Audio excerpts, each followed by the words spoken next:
আজকে আপনাদের জন্য নিয়ে এসেছি একেবারে বাঙালির ঐতিহ্যবাহী সহজ এবং ভীষণ সুস্বাদু একটি রেসিপি, নিরামিষ কচুর শাক। গ্রাম বাংলার রান্নাঘরে পরিচিত এই পদটি খুব অল্প মশলা দিয়ে তৈরি হয়, কিন্তু স্বাদে থাকে অসাধারণ ঘরের ছোঁয়া। তাহলে চলুন আর দেরি না করে শুরু করা যাক আজকে আমাদের রেসিপি, নিরামিষ কচুর শাক। নমস্কার, আমি রুম্পা।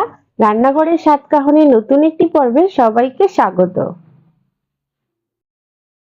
নিরামিষ কচুর শাক তৈরি করার জন্য আমি এখানে কচুর শাক নিয়ে নিয়েছি, আর কচুর শাকগুলোকে খুব ভালো করে ধুয়ে নিচে পরিষ্কার করে নিয়েছিলাম। তারপর কচুর শাকগুলোকে আমি ছোট ছোট টুকরো করে কেটে আবারও ভালো করে ধুয়ে নিয়েছি। আর আমি কিছু উপকরণ একসাথে রেডি করে নিয়েছি। এখানে আমি নিয়ে নিয়েছি 3 থেকে 4 চামচ মতো মুগ ডাল, আর নিয়ে নিয়েছি এখানে হাফ বাটির মতো কাঁচা ছোলা, আর এখানে নিয়েছি স্বাদ অনুযায়ী নুন, আর 1 ইঞ্চি মতো আমি আদা নিয়েছিলাম, আদাটাকে আমি একটু গ্রেট করে নিয়েছি। 1 চামচ মতো নিয়ে নিয়েছি আগে থেকে রোস্ট করে রাখা জিরে ধনের গুঁড়ো, নিয়ে নিয়েছি 2টো তেজপাতা, একটা শুকনো লঙ্কা ও 4টি মতো কাঁচা লঙ্কা, আর নিয়েছি 1 চামচ মতো এখানে পাঁচফোড়ন, 1 চামচ মতো নিয়ে নিয়েছি চিনি, ও 1 চামচ নিয়ে নিয়েছি এখানে হলুদ গুঁড়ো। এখন আমি একটা কড়াই বসিয়ে দিয়েছি ওভেনে। প্রথমে কচুর শাকগুলোকে আমি একটু সিদ্ধ করে নেব। তার জন্য আমি ওভেনে কড়াই বসিয়ে দিয়ে তার মধ্যে সমস্ত কচুর শাকগুলোকে দিয়ে আমি পরিমাণ মতো জল দিয়ে দিয়েছি। খুব বেশি জল দেবো না, কচুর শাক কিন্তু অল্প জলে কিন্তু সুন্দর সিদ্ধ করে নেওয়া যায়। আমি অল্প একটু জল দিয়ে কচুর শাকগুলোর ওপরে একটুখানি হলুদ দিয়ে দিয়েছি, আর তারপর আমি ঢাকা দিয়ে কচুর শাকগুলোকে 10 থেকে 15 মিনিটের জন্য রেখে দেবো। 10 থেকে 15 মিনিট পর দেখুন আমি ঢাকনা খুলে আবারও কচু শাকগুলোকে একটু এদিক ওদিক করে নাড়িয়ে নেবো। আর দেখুন কচু শাকগুলো কিন্তু খুব ভালো কিন্তু সিদ্ধ হয়ে গেছে।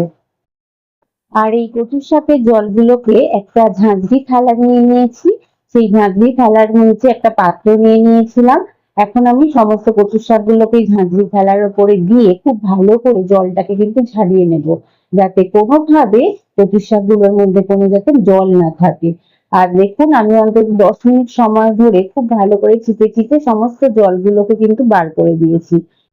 কচু শাক থেকে সমস্ত জল ঝরানোর পর আমি ওভেনে একটা কড়াই বসিয়ে নিয়েছি। তারপর কড়াইটা একটু হালকা গরম হলে আমি এখানে দিয়ে দিয়েছি 3 থেকে 4 চামচ মতো মুগ ডাল। মুগ ডালটাকে আমি একটু হালকা করে ভেজে নেব। আর মুগ ডাল থেকে যখন একটা সুন্দর হালকা সুন্দর গন্ধ বেরোবে তখন মুগ ডালটাকে একটা পাত্রের মধ্যে আমি ঢেলে নেব। তারপর আমি পরিষ্কার জল দিয়ে মুগ ডালটাকে খুব ভালো করে ধুয়ে নেব। এখন এবার আমাদের রান্নাটা শুরু করার পালা। তার জন্য আমি আবার ওভেনে একটা কড়াই বসিয়ে নিয়েছি।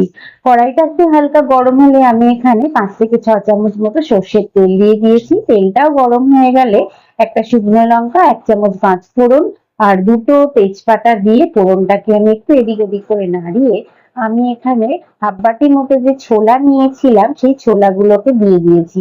দিয়ে খুব ভালো করে একটু এদিক ওদিক করে নাড়িয়ে নিয়েছি। ছোলাগুলো যখন একটু হালকা ভাজা হয়ে গেছে তখন আমি এখানে দিয়ে দিয়েছি 1 ইঞ্চি মতো আদা। আদাটাকে দিয়ে একটু এদিক ওদিক করে নাড়িয়ে আমি তারপর এখানে দিয়ে দিলাম ভেজে রাখা মুগের ডাল। মুগের ডালটাকে দিয়েও খুব ভালো করে একটু এদিক ওদিক করে নাড়িয়ে একটু হালকা ভেজে নেব। তারপর দিয়ে দিয়েছি এখানে 4টি মতো কাঁচা লঙ্কা। তারপর আবারও একটু এদিক ওদিক করে নাড়িয়ে এখানে দিয়ে দেবো আমি এখানে স্বাদ অনুযায়ী নুন, 1 চামচ মতো হলুদ গুঁড়ো, আর দিয়ে দেবো আগে থেকে রোস্ট করে রাখা 1 চামচ মতো জিরে ধনের গুঁড়ো।